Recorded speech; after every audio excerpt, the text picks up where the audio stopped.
Well, good morning, everyone.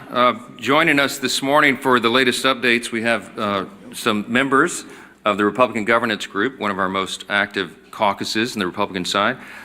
These are folks among our friends and colleagues, the most productive, most dedicated, most effective members because they are people who work every day on solutions for the greatest challenges facing our country. And Carlos Jimenez is with us, and Blake Moore, and Julie Fedorchik, and Gabe Evans.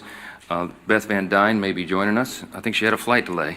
But they've been out in their districts working very hard to help their constituents navigate through the chaos that's been created by the Democrat shutdown. And if you're keeping count, this is day 37. 37. It seems unbelievable to us that we've gone this long. It is officially and shamefully the longest shutdown in U.S. history. Republicans feel very helpless about the situation because, as we've noted, there is really nothing for us to negotiate. We sent them a clean CR, as you know, back in September 19th. We passed it out of the House. It feels like a lifetime ago. But that was a nonpartisan measure. It was 24 pages in length. It has no Republican priorities on it at all. It was merely the status quo to keep the lights on so that the members of Congress and the Republican and Democrat Party could work together to finish the government funding appropriations process. And the Democrats tried to turn that into a game. Now, we're gonna give you the latest updates on that and where we think this is headed. But I just first want to address in a bit more detail the current state of our politics. It has been very interesting to us to see all the pundits trying to spin the results of the election on Tuesday. I just want to point out some simple facts here, and as usual, I try to be concise and give you the highlights here, but there's some things that we really need to point out. First, there were no surprises on Tuesday night, okay? You had blue states and blue cities that voted blue, to the alarm of no one, to the surprise of no one. That was what was expected. It just so happened that New York and New Jersey and Virginia were the states that were in the national spotlight on Tuesday. If the tables had been turned and if the calendar had been different and you had 3 red states, we'd have an entirely different narrative that you all would be writing about. Don't lose the simple facts. Second, the big headline that everyone is writing about appropriately is that the future of the Democrats was set in New York City. A 34-year-old Marxist is now the leader of the Democratic Party, and it is a very dangerous road for them to go down. I want to say this because a lot's been said about the Mamdani campaign. It is very easy to run and win as a socialist, right? All you do is promise everything to everyone for free. What a great message that is. Boy, that really resonates for people who don't study history. And while you're making all those promises, you hope that they never realize the trap that you're actually setting, the impossibility of fulfilling your fantastical claims and dreams, and the extreme danger and chaos that would result if you ever could. When you run as a socialist, you have to hope that they never understand that this will lead to the inevitable loss of their freedom, their opportunity, and their security, the loss of meritocracy and fairness in society, the loss of colorblindness, and the loss of emphasis on character, and the morality and the personal incentive and the common sense that we rely upon to keep a republic in operation. If you run as a socialist, you run on a big list of false claims, and you promise everything to everyone and you can't deliver, and if you were ever able to deliver, it will be to the great detriment of the very people that you lured in to vote for you. Third fact about the election on Tuesday night is that the Democrats, and you all are not writing about this, and you should be, you're not writing enough about it, the Democrats have now set themselves on a collision course in their own tent. If you look at Spanberger in Virginia and Sherrill in New Jersey, they tried to run as moderate pragmatists. That's how they self-described. But they will be no match for the coming communist wave taking over their party right now. The energy is on the side of the Marxists. Look no further than the top 2 Democrats here in Congress. We've noted this here every day. They had to bend the knee to the socialists. Hakeem Jeffries and Chuck Schumer are both from New York. The top Democrat leader in the House and the top Democrat leader in the Senate, they couldn't get around that. And so Hakeem had to ultimately embrace it. He had to give the full blessing to Mamdani and his agenda. And he co-owns it. And Chuck Schumer flirted with it. He pandered all along. He flirted with that open endorsement till the better end, even though Mamdani is an activist against Israel and an anti-Semite. Chuck Schumer is the highest-ranked Jewish official in America, and he couldn't bring himself to disclaim that. And as we've noted here every day, the sole reason for the entire federal government being shut down now, the sole reason for all the American people suffering all this pain and hardship is because of the fear of political retribution from the far-left activists who run the Democrat Party. That is the motivation for the shutdown. It's never been about any policy issue at all. It was only so that they could show a fight and try to show that they're tough to this rising far-left activist base in the party. The old guard has been repudiated, and the radicals are taking over the Democratic Party. We have evidence now every day. Yesterday, Jared Golden announced he would not be running for re-election in the state of Maine. He's a moderate, and he has no place in his party anymore. And then this morning, you saw the headline. Former Speaker Nancy Pelosi has now announced her retirement this morning. That is a very important sign that I hope that you all will delve into. Even the famous San Francisco liberal is not far left enough for the neo-Marxists.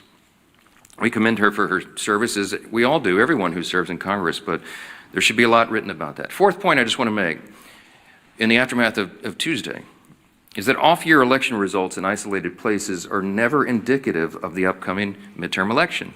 Don't read too much into that. You shouldn't. If you do, you're going to miss it. The GOP is in excellent position to win big next year. And when I say I'm bullish about the midterms, we absolutely are, and there's a lot of reasons for that. This is not groundless optimism. It's based on facts. The reason we're in such a great position is because we are united. And while the Democrats engage in their emerging civil war, Republicans are going to continue to work and deliver for all the new voters that we brought into the party last fall in 2024. It was a true demographic shift in that election, as you know. Record number of Hispanic and Latino voters, Black and African American voters, Jewish voters, union workers, urban voters, young people. And while they say that there's this big swell of enthusiasm of young people based on what happened in New York City Tuesday night, I would give to you Exhibit A on our side.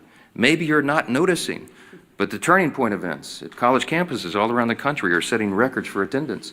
You have hundreds of thousands of new young people weekly coming into the movement that are enthusiastic, young conservatives who are looking for truth, who believe in America's founding principles, and who want to be engaged. And they will be engaged in next year's midterms. The third reason is we got a very favorable map. You shouldn't miss this either. I was very bullish even before the current redistricting battles began.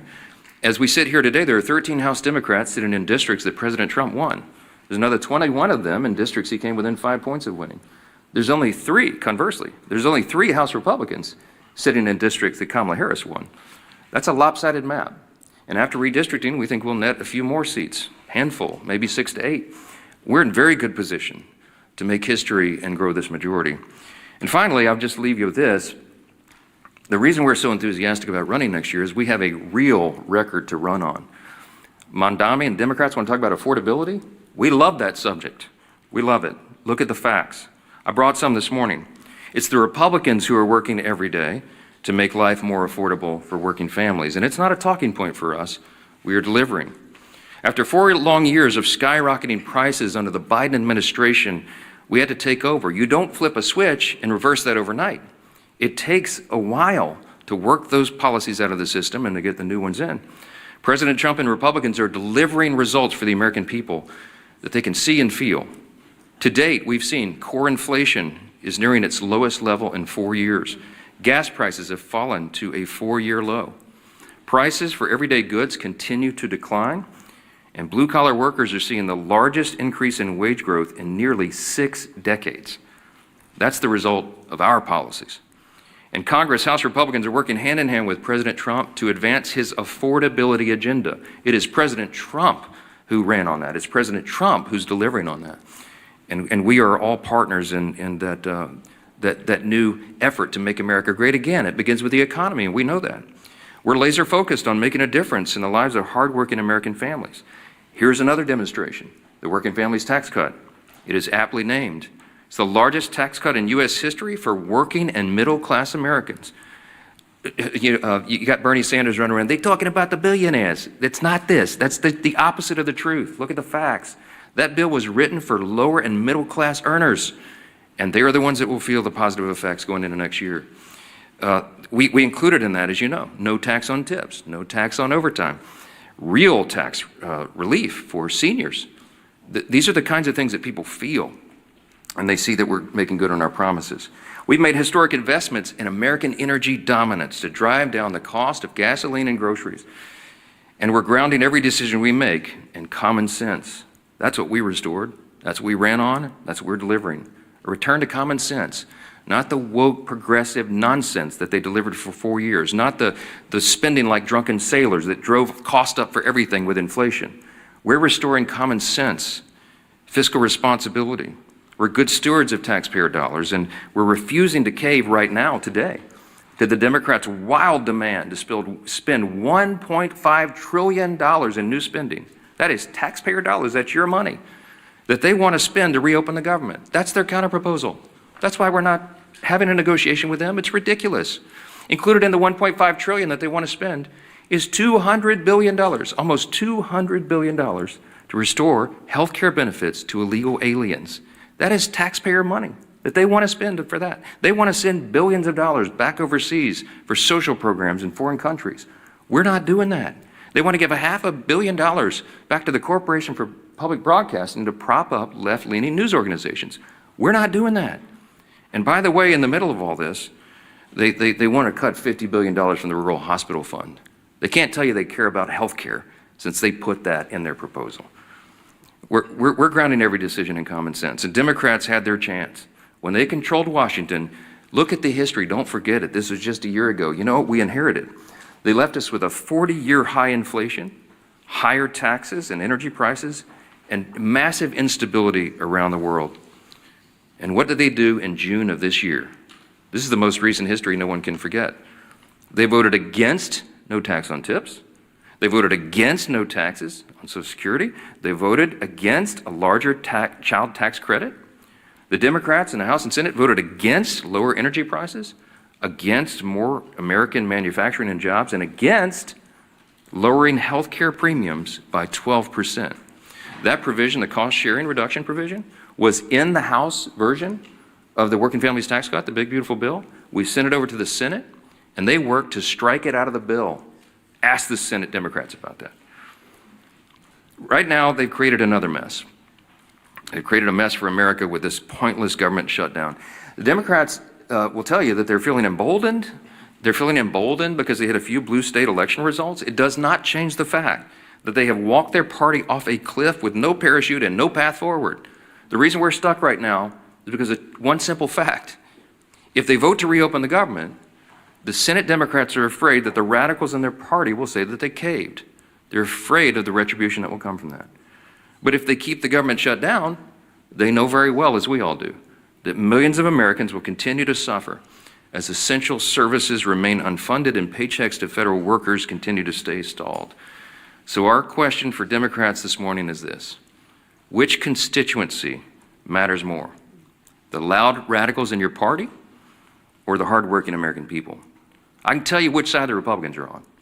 15 times we voted for the hardworking American people. And 15 times so far, the Democrats in Congress have voted for the radicals in their party. It is unconscionable to us that they've allowed it to go on this long. And at some point, all you can do is pray that common sense prevails. And that's what I've been doing a lot of. We hope and pray that there are still Democrats out there. There's just a handful. We need 5 more votes.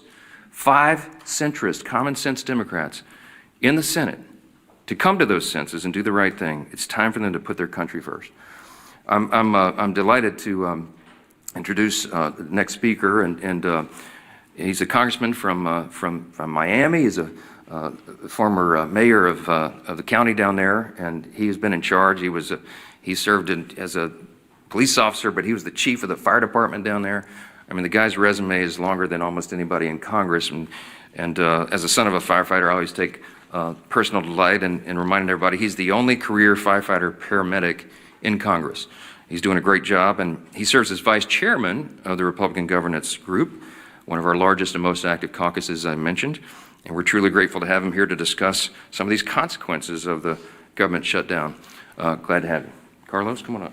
Thank you. Thank you, Brian. Thank you, Mr. Speaker. And if you indulge me, I think you brought me up here to talk about the shutdown, but I will stray a little bit. I'm the only Cuban-born member of Congress. That means I was born in Cuba. I was not born here in the United States. I didn't speak a word of English until I got here. I was 7 years old. And the reason I'm here is that my parents brought me here seeking freedom. Freedom from communism, freedom from a Marxist regime. And so I can tell you that I know a communist and a Marxist when I see one. They may call themselves socialists, they may call themselves a democratic socialist, but make no mistake, Mondami in New York, he's a Marxist. And the thing that bothers me is he's very proud to say, well, I'm young, I'm this, I'm that, I'm Muslim. I understand you can be proud of that. But then, if you're so proud, don't call yourself a democratic socialist. You are a Marxist. Go ahead. Tell people exactly who you are.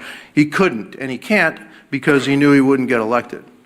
But I hope that the people of New York do not suffer the same consequences that my homeland of Cuba has suffered. Castro and the Castro regime destroyed my homeland. They can't even keep the lights on. They don't have food, they don't have medicine, they can't keep the lights on. It's a total disaster of an island, a beautiful island that actually had the second highest standard of living in the Western Hemisphere when the regime took over. And so one of the reasons I'm in Congress, the primary reason I'm in Congress, is that I want to make sure that my children and grandchildren never suffer the same fate that my parents did, having to leave their country and bring us to a new country with about $10 in their pocket. Now, that's what makes this country great.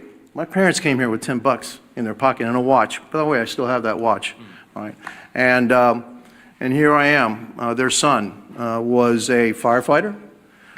He was a city manager. He was a county commissioner, county mayor of the largest county in the state of Florida, and now a member of Congress. I don't think there's too many countries that you can say that can happen. That's why I love this country. That's why I will fight for this country. And again, I know a Marxist when I see one. And it's unfortunate that the Democrat Party is heading that way, which means we just have to fight that much harder.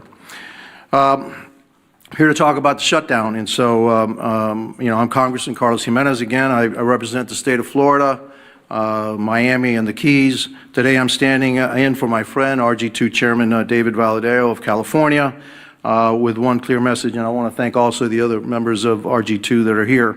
The Republican Governance Group focus has always been about governing responsibly. RG2 is committed to putting results ahead of rhetoric, keeping the government functioning, and finding practical, common-sense solutions that improve the lives of the American people. That's what we're here to do. And that means that we do what's right, even when it's hard. We're here on day 37 of the Democrat government shutdown, and with each passing day, more Americans are feeling the impact. The effects in my hometown or in my state. In my home state of Florida, 155,000 federal employees have not received their paychecks. Close to 2 million Floridians who rely on SNAP, including more than 1 million children, will not be getting their benefits. My colleagues on the other side insist we have chosen, my colleagues on the other side of the aisle have chosen politics over food security for millions of Americans. Small business loans are being delayed, totaling nearly $300 million in missed distributions, costing our state estimated $1.7 billion in economic benefit alone. Starting Friday, 10% of the American airspace is going to be reduced because of the shutdowns ahead of the busy holiday season. More than 3,500 flights will either be delayed or canceled altogether. That's true effect of this shutdown. Let me be clear, holding the government hostage is not a responsible way to negotiate policy. On September 19th, the House of Representatives voted to extend government funding to keep the government open. And as the Speaker said, with a clean CR. There were no riders in it. There's no policy differences. It's actually a Biden budget, right? And so, what is the problem? No, there is no problem. It's politics. That's the problem. Meanwhile, Senate Democrats have voted 14, now you say 15 times to keep the government closed. The funding bill before the Senate is the same short-term continuing resolution that we passed 15 times under President Biden with bipartisan support. And I supported each and every one of them to keep the government open. And I know that most, if not all, the members of RG2 also voted for the CRs to keep the government funded. We can and should debate serious issues like healthcare costs, but not at the expense of hardworking American families. I urge my Senate Democrat colleagues to pass the continuing resolution so that we can reopen the government and return to the table to negotiate real solutions. History shows that when Congress works together, we can find solutions without inflicting pain on the American people.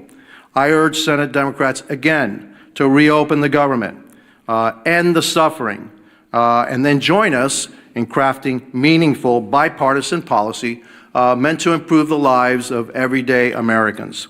That's how we govern responsibly, and that's how we serve the American people. And I want to thank you for giving me the opportunity, and I guess now I want to turn the dais over to our Majority Leader, Steve Scalise.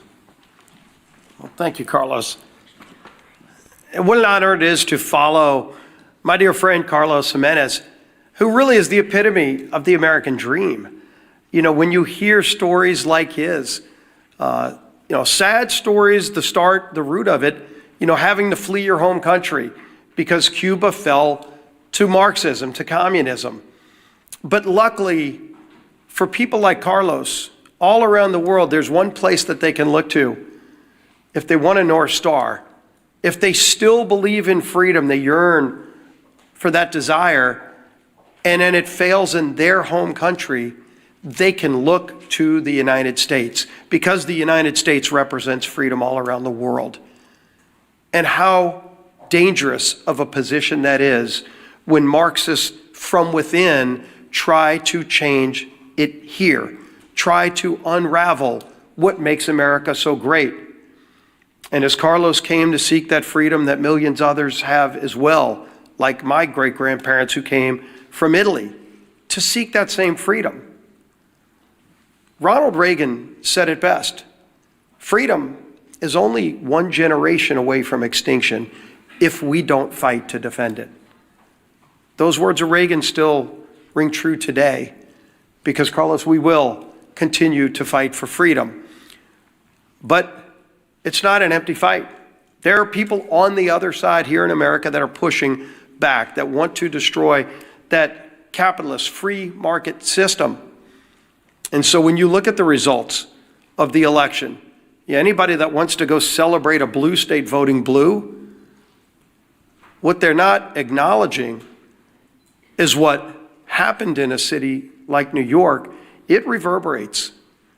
When New York elects a Marxist as their mayor, there are other Democrats that are now looking and saying, does the Democrat Party represent me anymore? And today you heard it again. Democrats are the ones who are looking and saying that they're done with the Democrat Party. Jared Golden yesterday announced he's not going to run again. And he didn't just say he wasn't going to run again because he got tired of serving in Congress. I think it's really important to pay attention to what Jared Golden said. And he is in a swing district. Jared Golden is one of those moderate Democrats who represents maybe the old Democrat Party now, what was discarded by the voters on Democrat cities and states. But it's not where America is. So when Jared Golden announced yesterday he's not going to run again, he said, quote, "We're allowing the most extreme pugilistic elements of our party to call the shots. Just look again at the shutdown. For as long as I can remember, we have opposed shutting down the government over policy disputes. We criticized Republicans for taking hostages this way." That was Jared Golden explaining why he's done with being a Democrat in Congress. And when the Democrat Party no longer stands for common sense, for members that do on occasion reach across the aisle, they're going to be relegated to a scrap heap of history, because America is not a socialist nation. While the Democrat Party has turned their leadership structure over to a socialist, it's not where America is. And if they're running people like Jared Golden out of their party, they can go celebrate the results of last night's election. Again, if Alabama held an election also Tuesday, and gee whiz, a Republican governor was elected governor of Alabama, would anybody be writing a story about it? Of course not. So let them go celebrate New Jersey electing a Democrat governor, New York City electing a Democrat. The real concern is that the Cuomo wing of the Democrat Party got destroyed by the Mandami wing of the Democrat Party. And if they want to call that a victory, good luck. Something tells me they're not going to be sending Mandami to swing districts around America. He's not going to Maine. Let Mandami go to Maine for that now open seat in Congress, a 50-50 district. Will they be sending Mandami to those kind of swing districts? Colorado, where somebody like Gabe Evans represents, is Mandami going to be going there? Because that's where their party is now headed. And they chose that. But America is not embracing that form of socialism. We know what you get from socialism. You get the promises of free everything. But Americans know innately there's no such thing as a free lunch. All you end up with, the results, are the hollow promises and the failures that come with those promises, because you know you get what you pay for. And somebody else is going to have to pay for that free thing. And a lot of those rich people they love denouncing are leaving. Many have already left. So even when they go raise taxes even more, with the highest rates you can imagine, who's going to pay those higher rates? It's not going to be the millionaires and billionaires. Many of them have already left. It's going to be hardworking families in New York City. Good news for you, you might be making $100,000 a year. By the way, a police officer married to a school teacher makes more than that in New York City. They're going to be the quote-unquote rich who get the higher taxes and the free buses and the grocery stores that are run by the government with empty shelves and expired food. That's what they're going to get. But the rest of America is not going to have it. So while Democrats keep the government shut down, and they brag about it, I mean, you heard Senator Murphy yesterday, quote, "I think we're in an enormously strong position right now." Strong position? What's so strong about taking food out of the mouths of 42 American families? What is strong about that, Senator? Sure, you can vote again today to keep the government shut down, but there's nothing strong about denying food to people who are low income and who can't afford it. That's a weak place to be. But that's what they're bragging about. When, as we saw, the Transportation Secretary yesterday said 10% of flights are going to have to be cut back because we don't have enough air traffic controllers, because Democrats chose not to pay them. And so people are getting ready to go travel to see their family, hopefully, for Thanksgiving. But they're not going to be able to get that flight. They're going to have to leave a day or two earlier to drive. Maybe they won't be able to fly. But don't worry, some Democrat senator thinks he's in a stronger position because he's now leveraged Americans as pawns in some game. That's what they think this is. It's disgusting. And the American people are catching on. And so while Democrats applaud socialism being the new wave of their party, the few common sense Democrats left in their party are leaving, running for the exits. Well, you might be able to leave New York City and go to Florida or Texas or somewhere else, but if they destroy America, there's nowhere else to go. That's why we're going to fight for freedom every single day, and their approach to Marxism, socialism, whatever you want to call it, will not prevail in America. Our whip, Tom Emmer.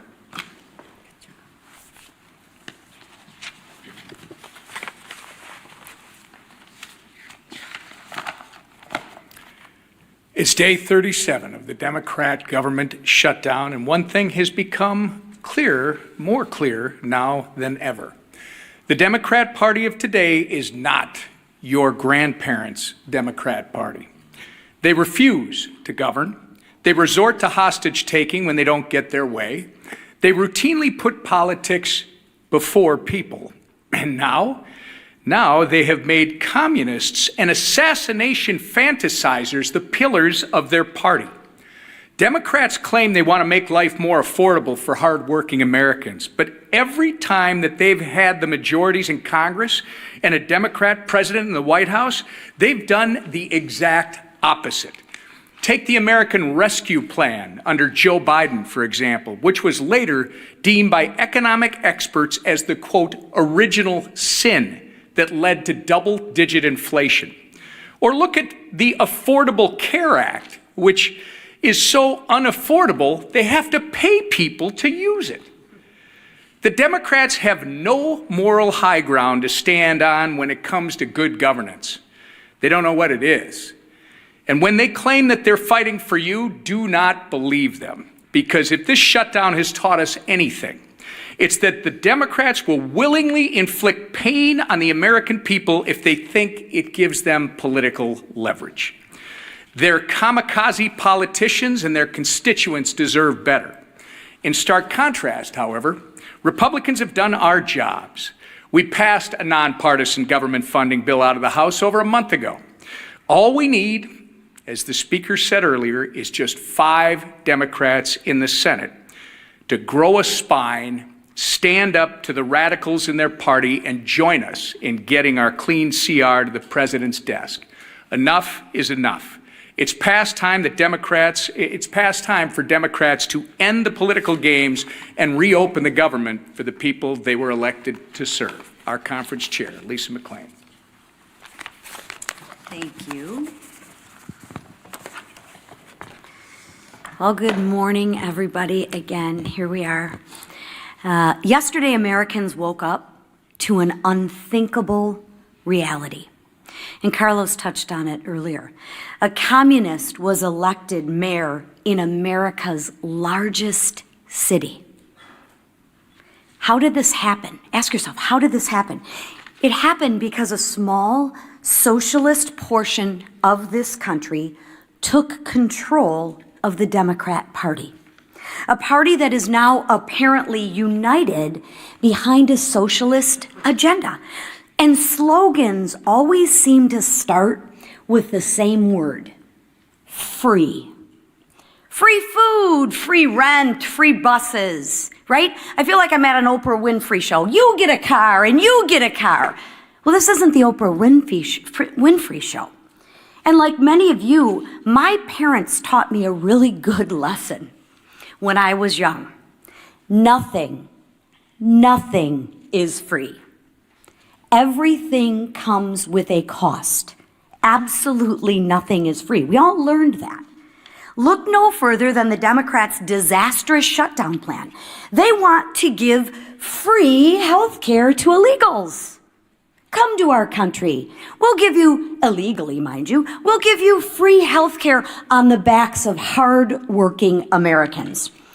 And in demanding that, they're asking for $1.5 trillion in wasteful spending and a painful shutdown. A shutdown that has denied food assistance to 42 million American families. 42 million American families.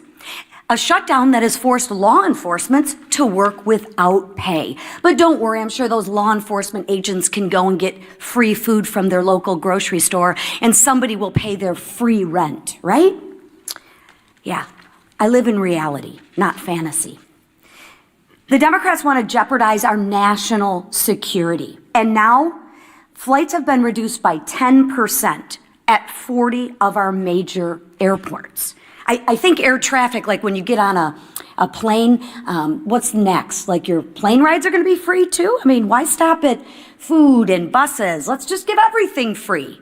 It doesn't work like that, people. Nothing's free. Somebody is paying. And who pays? Anybody want to guess who pays? Hardworking taxpayers, American taxpayers. That's who pay. Nothing's free, right? Nothing is free. Look at your Republican leaders. Just compare and contrast. That's why we voted more than a month ago to actually fund the government. That's why we've been working in our districts to help those that are suffering. And that's why we are delivering real results that drive down gas prices and drive down mortgage rates and drive down the price of eggs. No one's reporting on the price of eggs anymore, right? Now, not for illegals, not for radicals, and not for communists who despise this country, but for the men and women who love America, like Carlos and his family who came over. And let's keep it that way. And let's make sure that we keep America strong every day. So to the Democrats, let me be clear. Republicans will still be there when your communist lawmakers aren't. And when your communist kingmakers finally give you permission to put Americans first again, Republicans will still be here. We'll still be here when your socialist experiment collapses, because it always does. And we'll still be standing shoulder to shoulder with the hardworking Americans who aren't demanding free groceries, free buses, free rent. No, we will be standing shoulder to shoulder, demanding nothing less than freedom. That is what Republicans demand, freedom. Because that's what makes this country great. Not socialism, not government control, but freedom. Thank you. All right, questions? Yeah, go ahead. Go ahead. The Supreme Court, and specifically Justice Gorsuch yesterday, seemed concerned about the Trump administration's usurping congressional authority, calling it, quote, one-way ratchet that can't be turned back.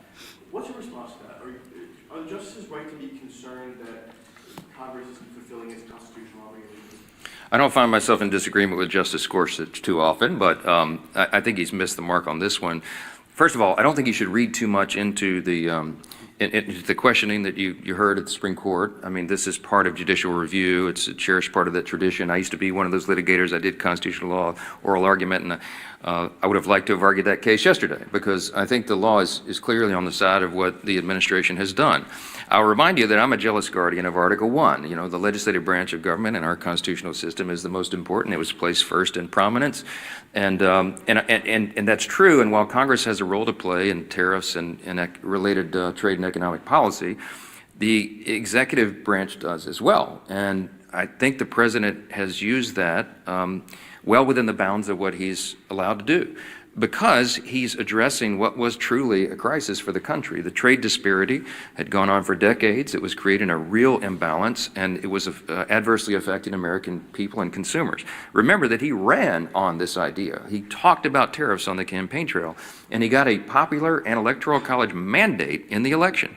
So this is not some surprise. He's fulfilling the promise that he was elected to fulfill in a literal sense. So I think the court has to give deference to that. I think the court has to recognize the executive is doing what they're doing. He's using tariffs to create leverage in our trade strategy, and it is yielding great results for the American people. And heaven forbid if it were reversed, because it would create chaos, which is one of the questions I think Justice Barrett asked, my old friend from Louisiana. I mean, that was an important question, because it would set back all of the strategy and the trade agreements and a lot of the things that have been accomplished for the people. So in summary, I would say, don't read too much into the questions. This is how the process works. I'm sure the court will look at this very carefully and deliberately, as they do, and I expect that we'll have a majority of the court that says that this administration is doing what they have the legal authority to do. If I felt like the executive branch had overstepped its bounds on trade or on the tariffs or something, I would have stepped in. I mean, that's my job as the Speaker of the House over the legislative branch. I would have done it in my own way, to be candid. I would have gone to the president privately and said, hey, sir, enough. I think you're overstepped the bounds. Let's try to figure that out. I wouldn't have publicly had a big spat with him, because it wouldn't have been necessary. But that conversation didn't happen, because I believe that what he's done is well within the bounds. And so we'll see what the court does. Yes? Thanks, Mr. Speaker. Leader Thune has said on a number of occasions that in exchange for reopening the government, he will promise Democrats a vote on ACA subsidies by a date certain. Will you do the same in the House? He promised it a long time ago, and he was rebuffed. I mean, that's not what this is about. I mean, they've demonstrated over and over and over. Somebody said this is the Seinfeld shutdown. It's about nothing. If you brought in 100 Senate and House Democrats right now and said, what is it about? They wouldn't even give you the same answer. They don't even know. They filed a counter proposal that's $1.5 trillion in new spending with all the crazy abuses that I listed earlier today. That's still sitting out there. That's the counter proposal. Then they tried to say it was about health care. That was never the issue for the September 30th fiscal cliff. That was always a December issue. We always knew, everybody in the building knew, we were going to have to wrestle through that and come to a consensus on a solution on the COVID-era Obamacare subsidies in October, November, December. And ironically, they're eating up all the clock where that would have been done. It's not about any of this. It's about politics, as we explained earlier. They are more afraid of the radical activists who are running the Democratic Party right now than they are of starving families, having families go hungry and having federal workers go without paychecks. That's just a simple fact. So yes, Leader Thune has been over backwards. He's offered them a vote. You know what they told him in response? No, we need you to guarantee the outcome of that vote. Well, that's ridiculous. That can't be done. The House is funded from the Senate. Will you assure the House members that they'll get a vote, House Democrats, that they'll get a vote on ACA subsidies by a date certain? No, because we did our job, and I'm not part of the negotiation. The House did its job on September 19th. I'm not promising anybody anything. I'm going to let this process play out. I'll tell you what they wanted. I'll tell you what Schumer and Jeffries wanted. In fact, Chuck Schumer said it publicly and decried that Thune and I would not go in a back room with them and make a four corners agreement on Obamacare subsidies. And I said, there's no way. That it was never possible or appropriate for that to be handled on a CR, on a short-term stopgap funding measure. And he knows that. And we're not doing that anymore. We're not taking four corners, four leaders in a back room and making a deal and hoisting it upon the people. I'm not going to be a part of that. Chuck Schumer is part of the old way this was done, and that's part of the reason why people have such a lack of trust in Congress. We need to be transparent, open. We need to do it through the process. We need to involve and engage all of our caucuses and all of our members in this discussion. Healthcare is very complicated. It is very complex, and it is not something four people can go in a smoke-filled room in the back and make a deal on. I reject it. Yes. Speaker, the president yesterday said that Republicans were getting killed for the shutdown. Is it helpful to have them talking like this when it's actually emboldening Democrats not to pay? Look, I've spoken with the president about it. I reminded him, as I said this morning, this was not a surprise to us. I mean, blue states elected blue leaders. I mean, yeah, so what? I mean, it would have been a huge headline if we could have had an upset there, but that was to be expected. As Leader Scalise said, I mean, you know, if the three big elections yesterday would have been in, you know, Louisiana, Alabama, and Texas, you'd have a totally different narrative, right? Or name any red state. It just so happened that those were the blue states. That was the blue outcomes. That's what everybody expected. I don't read too much into that. Yes, front row. Good morning. Morning. Two questions. One, about the shutdown, you said 48-hour notice for the House to return. Does that include this weekend? And then a question for you and for Chairwoman McClain. Egg prices are no longer in the headlines, but food prices themselves have still been going up. Grocery prices are still going up. How do you respond to that? Yeah, but the USDA has reported, and all of the economists have shown, food prices always go up. There's an inflationary level that's built into grocery prices, but they're going up at a much slower pace. In other words, the economic policies, even though all the provisions of the Working Families Tax Cut have not yet been implemented, that's going to make a dramatic effect. It's going to be like jet fuel to the economy. We have all these pro-growth policies that will bring down costs, increase wages, increase jobs, and more access to the economic rung so that more people can climb up the ladder. But in the meantime, even the fact that we have made these positive steps and momentum, grocery prices are rising at their slowest level in many years. You should look into that. So, I mean, that is an exhibit C, and the argument that it's Republican policies that are the only thing that's going to bring that down. The reason that your grocery prices are so high, it's multifaceted. But it's because we had 4 years of Bidenomics. Remember when they tried to tell you that Bidenomics was so good for you and your family, and everybody went, what are you talking about? That's part of the reason we shellacked them in the election last fall, because they were trying to sell you a bill of goods that wasn't true. And the reason that inflation rose is because, as was noted earlier, the big signature pieces of legislation that they passed in the Biden administration were disastrous for the economy. And it made inflation rise rapidly. Why? Because when you pour more dollars into the economy, that is the effect. It's just as sure as gravity. It's basic economics. And the Marxists and the socialists who are taking over the Democratic Party turn a blind eye to the reality of basic economics. And you're going to see the effects of that as well. Yes? This weekend, to the election results in the blue states, but there were some significant reversals of Trump's gains with Hispanic populations, particularly in New Jersey. Are you at all concerned about Republicans retaining those voters in the next midterm election without something like that? No, I do believe that the demographic shift that we were able to see and experience in the 2024 election will hold. I believe that large numbers of those new voters and these demographics that have not traditionally been with the Republican Party are with us. I will point you to the study that the Democrats themselves paid for that came out, a week or so ago, and they had, I think, hundreds of thousands of respondents to these polls. And the Democrats determined in their own analysis that they are regarded as weak, woke, and out of touch with the people, okay? That's why they lost last November, and that's why they're going to lose this coming November, okay? As Carlos Jimenez said, as a Cuban who came here, his family immigrated here, he came here when he was 7. This is the American dream. I know that the Hispanic and Latino populations across this country understand which party is delivering for them, and they're going to feel that positive effect. They're going to feel increased wages and more opportunity, and before they get to that election next fall. And that's why we did the big, beautiful bill, the Working Families Tax Cut, so early in the year, because we wanted that to really take hold after the beginning of the year so that people will feel that, and we're convinced they will, and I think that's going to inure to our benefit. Thank you all so much.